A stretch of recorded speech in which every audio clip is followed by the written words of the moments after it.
Let's talk about this framework for creating change in our communities and being involved with socio-political action. I'm going to start off with education and building your knowledge around current events, current issues, and topics that are affecting different communities, upholding oppression, and really disregarding human rights. How do we get educated? Honestly, with education, the first step is to just start learning. Be curious about the world around you. Be curious about why things are the way they are. Be curious about other people's lived experiences and what they're enduring and what they're going through.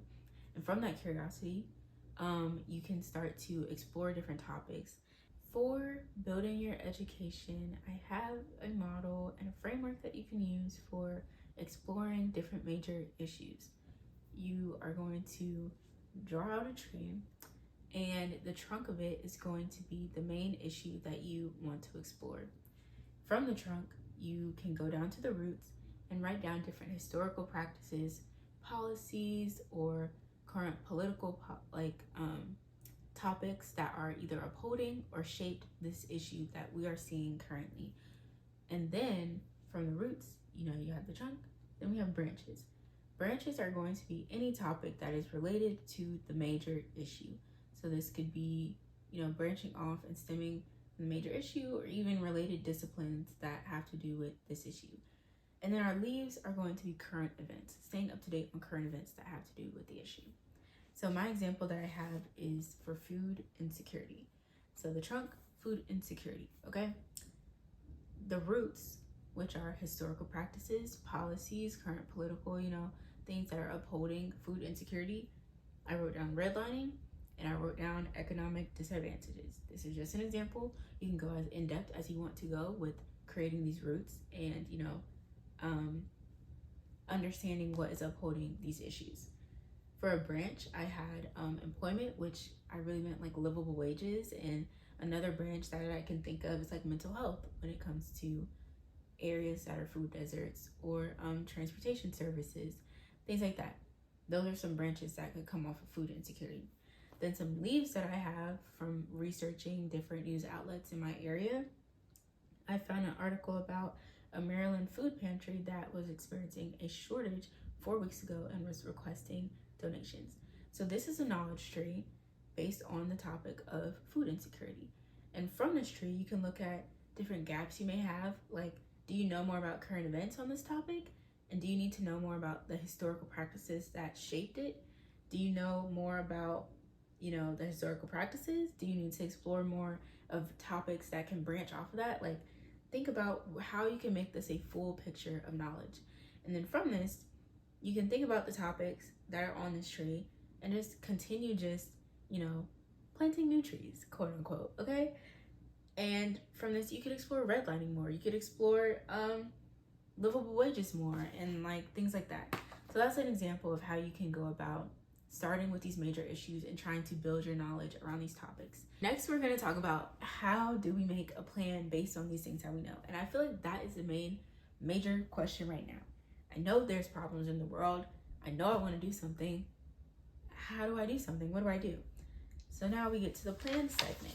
And for the plan segment, I'm just going to give you 3 prompts to write about and to make lists about. You're going to write a list, set 5 to 10 minutes on a timer, and just write as much as you can in these topics. And if you need to, use your phone or something to research, use your phone, laptop, whatever, and do more research. But the first list is going to be a issue list. You're going to pick a major issue. Maybe it's an issue that you made a knowledge tree for. Who knows? You're going to pick your issue. You're going to make a list of everything you can imagine could be done to aid in relieving this issue, big or small. Something you have resources for, something you don't have resources for. Just make a list and use the best of your imagination and creativity in brainstorming what could be done. Okay, then you're going to make a you list. This is going to be what your capabilities are, who you are, what's your identity, what are your passions, what are your interests, what is your knowledge, what are your skills, what are your current involvements, what are your life experiences, what can shape you, what has shaped you, and what can you use, and leverage towards creating action, okay? Then the last list is going to be the community list. Who is doing what in your community currently to try to address the issues that you see around you. You could look at different local organizations, state organizations, individuals, in the community doing work that you admire, mutual aid groups. Honestly, you could probably look at TikTok and just like figure out what's being done. Are people, having community service events? Are people wanting and seeking volunteers for certain things? Like, just look at what exists in the community. Once you have your 3 lists, just reflect on what you wrote down. Look at what you wrote. Look at, what you could do. Look at what you can offer. Look at what the community needs. Combine those things and, try to make a plan from it. That's just exercises to get your mind flowing and to get you like in the mindset of, okay, I'm gonna do something. What can I do? These are some things I can do. Let's start piecing these things together and figure out what's feasible and what, I can start taking actions towards. The last thing we're going to talk about is action. What does action actually look like?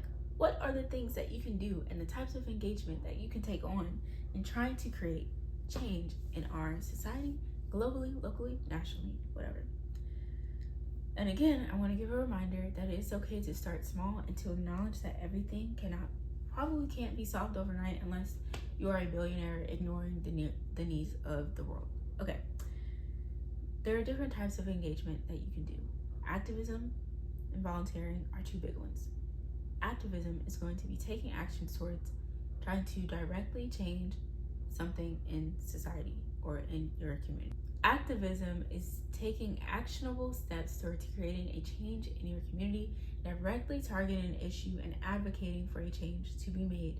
So that could look like marching and doing public demonstrations, sit-ins, walkouts, speeches, petitioning, boycotting, striking, being actively involved in voting, social media, art, and craftivism and mutual aid are different types of activism that you can take part in.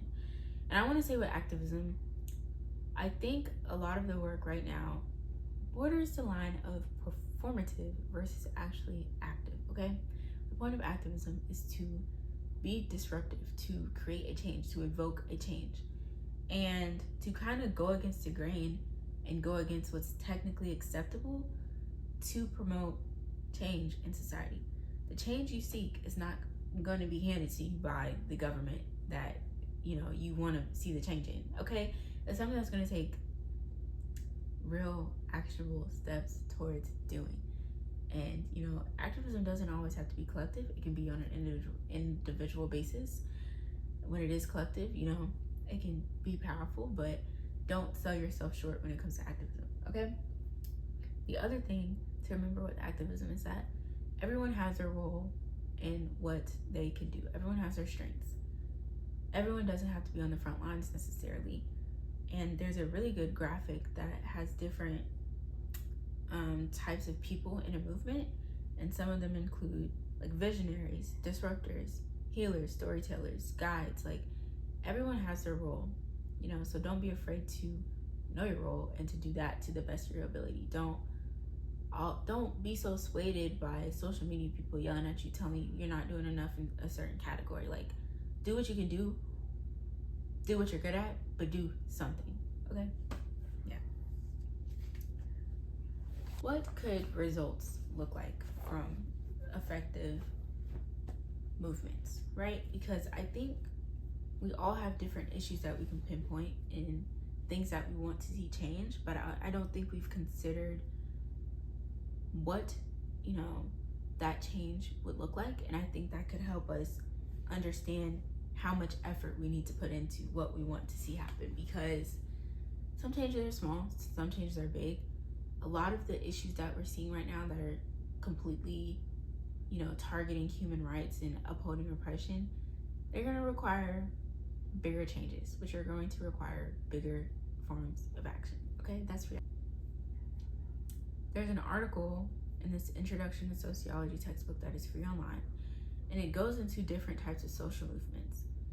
And I want to just talk through some of them so we can have an idea of, what our action could look like to get a certain type of movement. So, alternative movements are focused on self-improvement, and they really focus on changing individual beliefs and behavior.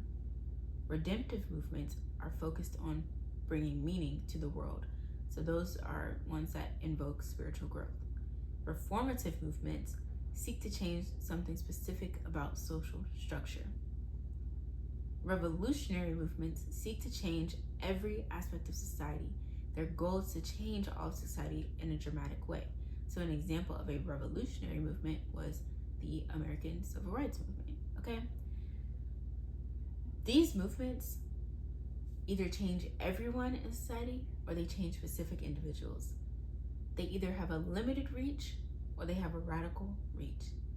And depending on what you want to see change, you're gonna have to approach it from, the correct lens, whatever. If you want to see everyone change in society in a radical way, that requires a revolution.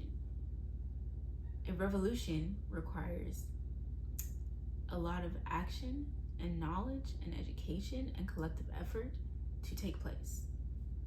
Okay. And I think it is beneficial to study different, activists, to study revolutionaries, to study previous movements and, how change has been sought in the past, because we can say all we want, oh, we're not our ancestors, or oh, da-da-da-da, but the fact that a lot of us are here today experiencing different privileges stems from the activist work and revolutionary work that came before us. So it's important to study those people, study those movements, and understand, what we can take and implement and what we can do better for the future in continuing to evoke and enact change. The other thing I want to say with that, this page also talks about different stages of a social movement. And I think it's important to acknowledge that there are different stages and that a social movement can either end in success or in decline. Either people are going to be successful in invoking change, or people will no longer take the issue seriously or will focus their attention on something else, and change won't happen. Change is either going to happen or it's not, okay? And that success or failure is important to consider when you're thinking about what you want to be actively involved in and whether or not, you're going to be fully committed to seeking change in the world. Okay. So those are the three main elements of my framework. The other things I want to say is these are additional things that could come when you're in a place of privilege and being able to do these things. So that's why I kind of don't have it in the core framework, but I do want to acknowledge it for the video. The first thing is going to be incorporating rest, incorporating well-being practices, and incorporating, mindfulness around your physical and mental capacities to be involved in these movements. I have a whole other video about the importance of rest, so I'm not going to harp too much about why rest itself is important. I'm just going to say it is, but I'm also going to say rest cannot be an excuse for inaction. And if you are someone who wants to be a part of revolutionary change, and if you look at the work of previous revolutionaries, you'll understand that some sacrifices do come with trying to create change in a society, whether that's late nights or being tired sometimes, or having to work after work, or having to, put money towards something when you really want to go on a vacation, but you want to put it towards this mutual aid group, right? Sacrifices come with it. So don't use discomfort as an excuse to constantly be in a period, in a state of not doing anything and of being inactive, but also acknowledge the balance of needing, rest to replenish and restore yourself to fully be present for the movement. Thank you for watching my video. I hope you take something away. These are notes that I scribbled down at 10 p.m. last night. So one day maybe I'll kind of polish this and make this into something extremely engaging and extremely amazing and everything like that. But these are just things that I wanted to say because, for me, I'm at a point where I feel like, I want to be doing something. I want to be involved in creating action and taking steps towards, action in changing society and changing society for the better. So that has come with me, creating this framework and really being intentional about incorporating it into my life consistently. So I wanted to offer that as well to other people who may be in the same headspace. Thank you so much for watching this video, and I hope you have a good rest of your day.